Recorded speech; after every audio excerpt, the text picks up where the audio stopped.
Bismillahirrahmanirrahim.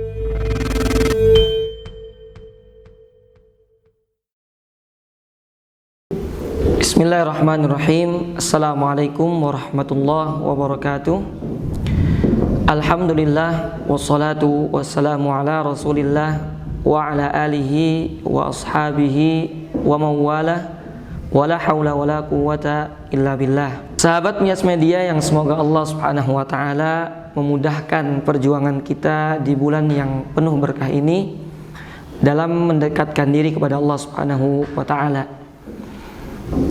Allah Subhanahu wa taala telah memberikan dan mencatat takdir setiap hambanya. Kata Nabi sallallahu alaihi wasallam, "Wa syaqiyun aw sa'id." Ada di antara mereka kelompok yang Allah Subhanahu wa taala sudah tetapkan menjadi orang-orang yang merugi, dan di antara mereka ada orang-orang yang bahagia. Semoga Allah Subhanahu wa taala jadikan kita ke dalam golongan orang-orang yang bahagia di dunia dan di akhirat pastinya. Orang-orang yang merugi, merekalah yang mendapatkan neraka atau jahim sebagai balasan atas keburukan mereka, balasan karena kekufuran mereka. Sedangkan orang-orang yang baik akan mendapatkan surga sebagai balasan atas amal mereka. Sahabat Miyas Media yang semoga Allah merahmati kita semua, orang-orang yang mendapatkan neraka sebagai balasan atas amalnya, sebagaimana disampaikan oleh para ulama, terbagi menjadi dua. Ada yang mereka mendapatkan neraka dan mereka kekal di dalamnya. Mereka akan masuk ke dalam api neraka dan kekal, yang disebut dengan dukhul khulud. Mereka masuk dan kekal. Adapun kelompok yang kedua, mereka adalah yang disebutkan dengan dukhul awaliyan. Mereka masuk namun tidak kekal di dalamnya. Insyaallah pada video ini kita akan sampaikan dua kelompok tersebut dan apa saja lebih spesifiknya amalan-amalan yang menjadikan seseorang bisa masuk ke dalam neraka secara abadi, dan apa saja yang menjadikan masuk ke dalam api neraka tapi tidak selama-lamanya. Tujuannya agar kita bisa sama-sama menjauhi hal tersebut. Kemudian tidak semuanya kita sebutkan, hanya beberapa hal saja yang mungkin akan kita paparkan. Sahabat Miyas Media yang semoga Allah merahmati kita semua, para ulama menyebutkan di dalam bukunya, yang pertama yang menjadikan seseorang masuk ke dalam api neraka dan kekal adalah kesyirikan. Allah Subhanahu wa taala menyebutkan dalam Al-Qur'an, "Innahu may yusyrik billah faqad haramallahu 'alaihil jannah wa ma'wahun nar wa ma lidh-dhalimina min ansar." Sesungguhnya orang-orang yang menyekutukan Allah Subhanahu wa taala, maka Allah Subhanahu wa taala telah haramkan baginya surga dan tempat kembalinya adalah neraka. Dan sesungguhnya bagi orang-orang yang melakukan kezaliman, yaitu kesyirikan termasuk di dalamnya, tidak akan mendapatkan penolong baginya. Atau bagi orang-orang yang melakukan kezaliman tidak ada penolong. Kesyirikan adalah kezaliman yang paling besar, sehingga kita sebagai seorang muslim harus menjauhkan diri kita dan menjauhi perbuatan syirik agar kita tidak masuk ke dalam api neraka, bahkan dan agar kita tidak kekal di dalam api neraka. Semoga Allah Subhanahu wa taala menjauhkan kita dari api neraka, amin ya rabbal alamin. Kemudian sahabat Miyas Media yang semoga Allah merahmati kita semua, yang kedua adalah kekufuran. Ingkar terhadap syariat Allah Subhanahu wa taala dan enggan memeluk Islam sebagai agamanya.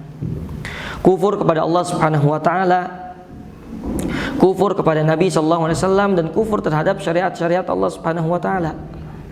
Allah Subhanahu wa taala menyebutkan dalam Al-Qur'an, "Innallaha la'anal kafirina wa a'adda lahum sa'ira."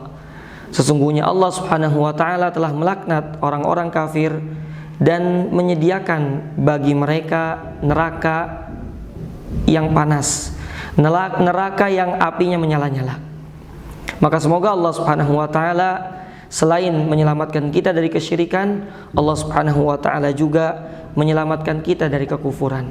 Selanjutnya, yang akan menjadikan seorang hamba kekal di dalam api neraka yang disebut dengan khulud adalah mengingkari salah satu dari rukun Islam. Dan bentuk pengingkarannya ini adalah didasari karena kesombongan, kekufuran, dan sebab-sebab lain yang bersifat disengaja. Allah Subhanahu wa taala telah menjadikan bagi Islam ini beberapa syariat. Allah perintahkan salat, Allah perintahkan zakat, Allah perintahkan saum di bulan Ramadan, Allah perintahkan haji yang disebut dengan rukun Islam. Dan Allah Subhanahu wa taala di awal meminta dari hambanya untuk bersyahadat agar Allah Subhanahu wa taala selamatkan dari api neraka dan tidak masuk ke dalam neraka, kekal di dalamnya. Maka orang-orang yang mengingkari salah satu dari rukun Islam yang 5 dengan menyengaja dikarenakan kesombongan, maka telah sepakat kaum muslimin tentang kekufurannya. Dan orang-orang yang seperti ini akan kekal di dalam api neraka.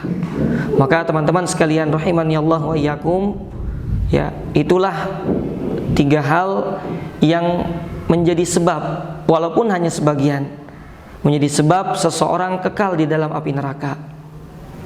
Yang selayaknya bagi seorang muslim untuk menjauh dari 3 hal tersebut: kesyirikan, kekufuran, dan juga mengingkari salah satu dari rukun Islam yang 5. Ketahuilah, sesungguhnya 3 hal tersebut yang akan menjadikan seorang kekal di dalam api neraka dan wajib menjadi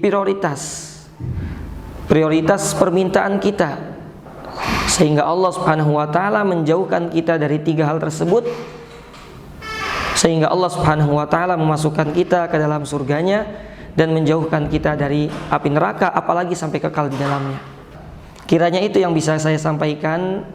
Semoga apa yang saya sampaikan sebagai bentuk perwakilan dari apa yang para ulama telah tuliskan di dalam buku mereka dan kajian mereka bisa menjadi manfaat untuk dunia dan akhirat kita, pengingat untuk kehidupan kita, sehingga kita bisa sama-sama bahagia di surga Allah Subhanahu wa taala. Akhirul kalam, jazakumullahu khairan. Semoga Allah Subhanahu wa taala kumpulkan kita di surganya sebagaimana Allah kumpulkan kita di dunia ini. Subhanakallahumma wa bihamdik, asyhadu an la ilaha illa ant, astaghfiruka wa atubu ilaik. Wassalamualaikum warahmatullahi wabarakatuh.